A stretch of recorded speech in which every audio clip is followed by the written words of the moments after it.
Why do I want to be TNT champion? Wrestling is so linear, you're going to hear the same answer to that question over and over again.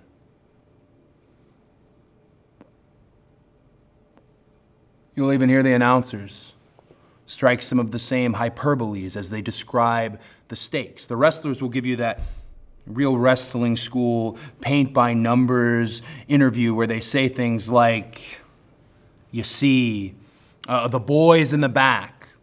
Or my favorite, they'll perpetually say their own name or the person they're wrestling against or the person who's interviewing them over and over again. Like I said, wrestling is linear. They might even do that thing, where you pantomime, where you indicate that you want the belt. I've done it 1,000 times. We've all done it. I'm guilty. Wrestling is linear. But these are not linear times, are they?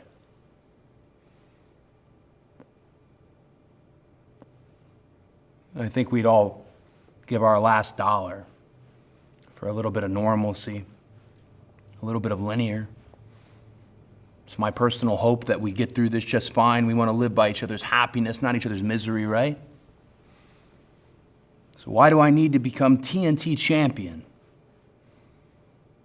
It is not the fame. It's certainly not the added money. It's not the specialized lower third that they put on the screen. It's not even my specific, unique circumstance of trying to carry a last name that is worth 58 years in gold. It's much simpler.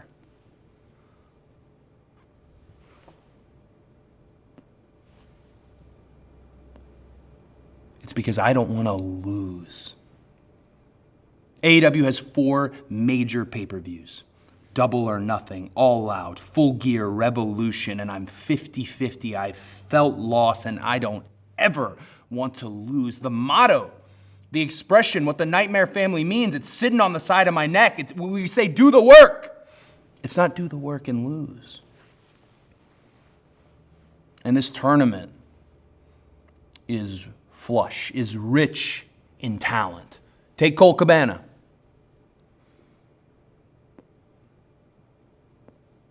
Probably the second most experienced guy in the tournament. Does a better flip-flop and fly than me, Dustin, and Bully combined. Ask anybody in any locker room world over. They'll tell you they love Colt Cabana. Well, frankly, I do not trust a wrestler that doesn't have any enemies. Kip Sabian. As far as the UK goes, they know how to make a wrestler. He's a stud. And that hellfire fiance of his, she's quite the wrestler herself. But what happens when two cohabitate, they're either going to motivate themselves upwards or they're going to drag themselves down to Complacency City right next to Jobber Avenue. Darby. I'm not going to take credit for Darby, but I feel like I handpicked Darby. He's clearly the fastest rising star in all of wrestling in any company, hands down. He's putting on weight by the day. He's assassin quick, but Darby is a freshman on the varsity squad. I don't think he has the mental aptitude to finish this tournament.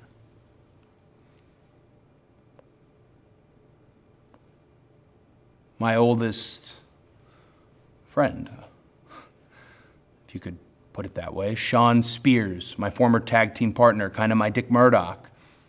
Could be a world champion pretty much anywhere he wanted to be. But Sean Spears is king boo-boo face, and he will mentally defeat himself before we ever even lock up. Sammy Guevara. Don't let all the flips fool you, and believe me, Sammy is one of the very few wrestlers in the world who can even do all the flips. He has an utter, nasty, mean streak. Don't believe me? Ask Kenny and Hangman's eardrums. My brother.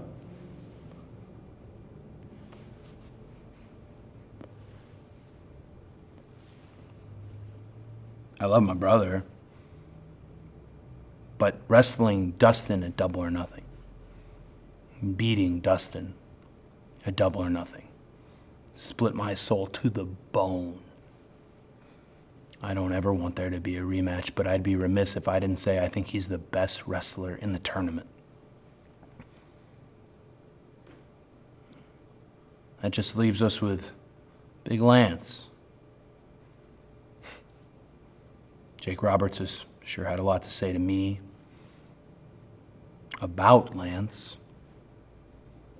You think I'm shaking in my boots because of your one-time reign with a title that I personally held, so I'm talking to you from first-hand experience, a title that Puro and casual fans alike consider to be about as worth as much as this ashtray? Come on, I'm not shaking. If you think I am, think again. I'm not going to comment further. I'm not afraid of Lance Archer. Every one of those guys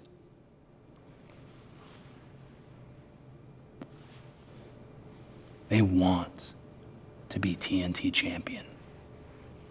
Difference with me? I need it.